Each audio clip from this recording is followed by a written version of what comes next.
Hi guys, welcome to your channel Banwal Tutorials. Here I am Vikas Kumar Banwal. You are watching the most special classes, or this is my first class for the UGC NET Commerce Paper 2. Now friends, today or every day at 8 o'clock I will teach you. Now चलिए class की शुरुआत करते हैं। तो मैं बता दूं कि ये क्लास जो है फ्री ऑफ कॉस्ट में आपको प्रोवाइड करवाई जा रही है। ये यूट्यूब पे क्लास होगी, विकास कुमार बनवाल से जो कि मेरा नाम है। आप सभी जो इससे वाकिफ़ होंगे, तो जो भी स्टूडेंट यूजीसी नेट कॉमर्स की तैयारी कर रहे हैं और पेपर 2 की तैयारी करना चाहते हैं एक सही दिशा के साथ, तो मेरे क्लास से जुड़ सकते हो। मेरे क्लास में फ्री ऑफ कॉस्ट में आपको जो है सब स्टडी मटेरियल्स और इम्पॉर्टेंट क्वेश्चंस, वन लाइनर और एक टॉपिक वाइज सभी तरह की जानकारी आपको फ्री ऑफ कॉस्ट में प्रोवाइड करवाई जाएगी। तो आप जुड़ सकते हो, वो भी फ्री ऑफ कॉस्ट में, और लोगों को भी बता सकते हो। तो चलिए मैं आप सभी का एक और फिर से अभिवादन करता हूं और क्लास की शुरुआत करते हैं। तो ये आज मेरा पहला क्लास है। आई होप आज आप सभी को जो है क्लास अच्छा लगेगा आगे चल के।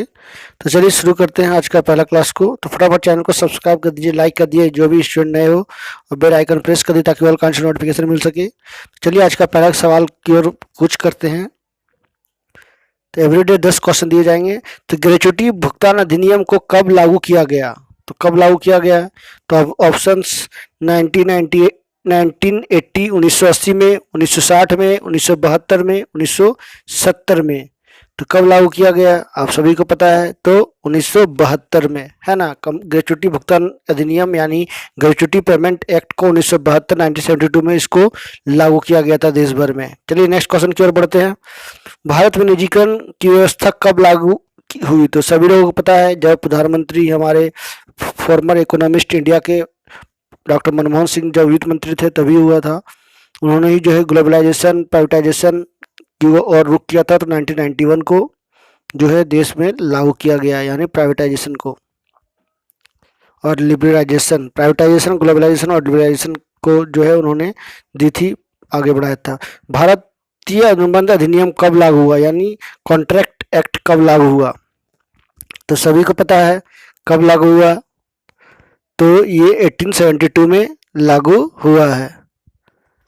चलिए नेक्स्ट क्वेश्चन की ओर बढ़ते हैं। क्वेश्चन नंबर 4, एवरीडे 4 क्वेश्चन आपको फ्री ऑफ कॉस्ट में प्रोवाइड करवाई जाएगी। तो देखिए सबसे important question, SEBI, security and exchange board of India, SEBI की स्थापना कब हुई? ये पिछले 2 साल पहले इस सवाल को पूछा गया था। तो सभी को पता है, होना चाहिए 1988 में जो है इसकी स्थापना हुई थी। तो भारत की एक नियामक संस्था है ना। तो चलिए आगे चलते हैं नेक्स्ट क्वेश्चन की ओर। क्वेश्चन नंबर 5, 15वें वित्त आयोग के अध्यक्ष कौन है? तो सभी को पता होना चाहिए, एनके सिंह 15वें हैं। 14वें वित्त आयोग की बात की जाए तो वाईवी रेड्डी जी थे, और उससे पहले 13वें वित्त आयोग के अध्यक्ष विजय केलकर जी थे।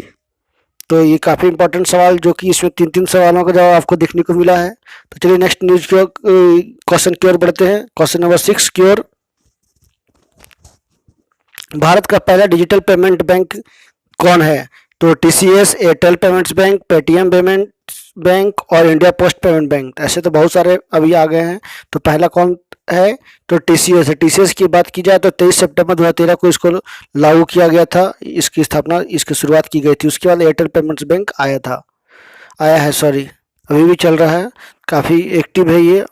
पेटीएम भी, पेमेंट्स बैंक भी। नेक्स्ट चलते हैं। धारा 17(1) का संबंध किससे है? तो वेतन से, मजदूरी से, ब्याज से और भत्ते से। तो इसका आंसर क्या होना चाहिए? सभी आप लोगों को पता होना चाहिए, काफ़ी इंपॉर्टेंट सवाल, ये सभी एक्ट से जुड़े हुए होते हैं।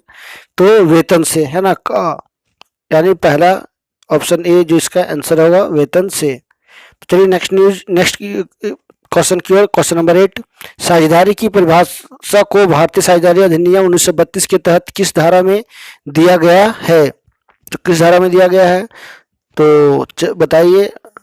तो धारा 3 में दिया गया है। तो काफ़ी इंपॉर्टेंट है। तो चलिए नेक्स्ट न्यूज़ की ओर आगे बढ़ते हैं, यानी क्वेश्चन की ओर। तो क्वेश्चन नंबर 9 की ओर, आखिरी 2 सवाल बचे हैं। भारत में अंकेक्षक की आवश्यकता किसको होती है? ऑडिटिंग की। और रिटर्न की आवश्यकता किसको होती है, तो बैंकों की होती है ना, कंपनियों के लिए, एकल व्यापार के लिए, एक फर्म के लिए, उपरोक्त सभी के लिए। तो उपरोक्त सभी के लिए तो नहीं बोल सकते हैं, एक फर्म के लिए जरूरी है, लेकिन ज़्यादा इसमें आपका आंसर होगा कंपनियों के लिए। क्वेश्चन ऑब्जेक्शन का है ना, ऑप्शन का, सॉरी। नेक्स्ट चलते हैं, आखिरी सवाल, 10वां नंबर सवाल, गलत सूचना को अलग कीजिए। गलत सूचना, तो चलिए ऑप्शन को पढ़ते हैं। कंपनी संशोधन विधेयक 2003, उपभोक्ता संरक्षण अधिनियम 1986, कंपनी भारतीय कंपनी अधिनियम 1956, कंपनी विधेयक 2005। तो इसमें सबसे इम्पोर्टेंट और आंसर क्या होना चाहिए, तो कंपनी विधेयक 2013, ये घ नंबर जो है गलत सूचना है। तो इसी के साथ आगे बढ़ते हैं। तो आज मैं एक important topic PM cares fund के बारे में बताने वाला हूँ। तो इसका आप नोट्स जरूर तैयार करो या स्क्रीनशॉट जरूर ले। तो PM care funds Prime Minister Citizens Assistance and Relief in Emergency Situations Fund. It was started by PM Modi on 28 March 2020. इस कोष का इस्तेमाल कोरोना महामारी के खिलाफ राहत कार्यों में मदद पहुंचाने के लिए किया जा रहा है। इस कोष का इस्तेमाल भविष्य में होने वाली महामारी के हालातों में भी किया जाएगा। इसका मुख्यालय प्रधानमंत्री कार्यालय दक्षिण ब्लॉक नई दिल्ली में है। इसके पदेन सदस्य गृह मंत्री अमित शाह, वित्त मंत्री निर्मला सीतारमण, रक्षा मंत्री राजनाथ सिंह को बनाया गया है। इसमें न्यूनतम 10 रुपये तक निवेश को स्वीकार की जा सकती है, यानी चंदे के रूप में। अधिकतम जो है कोई निश्चित नहीं है। प्रधानमंत्री राहत कोष के लिए दान आयकर अधिनियम 1961 के तहत 100% छूट के साथ 80G लाभ के लिए अर्हता प्राप्त करेंगे। इस कोष के लिए जो है दान की भी कंपनी अधिनियम 2013 के तहत कॉर्पोरेट सामाजिक यानी CSR कॉर्पोरेट सोशल रिस्पॉन्सिबिलिटी के रूप में गिना जाएगा। पीएम केयर फंड्स को भी एक FCRA के तहत छूट मिलती है। विदेशी धन प्राप्त करने के लिए एक अलग खाता खोला गया है। सरकार ने घोषणा करते हुए यह निर्णय लिया है कि इस कोष की राशि लगभग 32,000 करोड़ रुपये में से 2000 मेक इन इंडिया वेंटिलेटर की खरीद में 5,000 करोड़ रुपया, 1,000 करोड़ रुपया प्रवासी मजदूरों की देखभाल के लिए तथा 100 करोड़ रुपये कोरोना का टीका विकास के प्रयासों के लिए किया जाएगा। भारत सरकार अब कोरोना की दूसरी लहर से अनाथ हुए बच्चों की देखभाल भी जो है पीएम केयर्स फंड से ही करने जा रही है। पीएम केयर्स फंड में भारतीय, विदेशी और राष्ट्रपति जो है भारत के जो है उन्होंने 1 महीने का अपना वेतन दिया और सभी सांसद जो है 1 साल का वेतन का लगभग 30% योगदान दे रहे हैं। तो ये मोस्ट इंपॉर्टेंट इन्फॉर्मेशन था पीएम केयर्स फंड से जुड़ा हुआ। आई होप आज की क्लास से आपको काफ़ी कुछ जानकारी मिली होगी।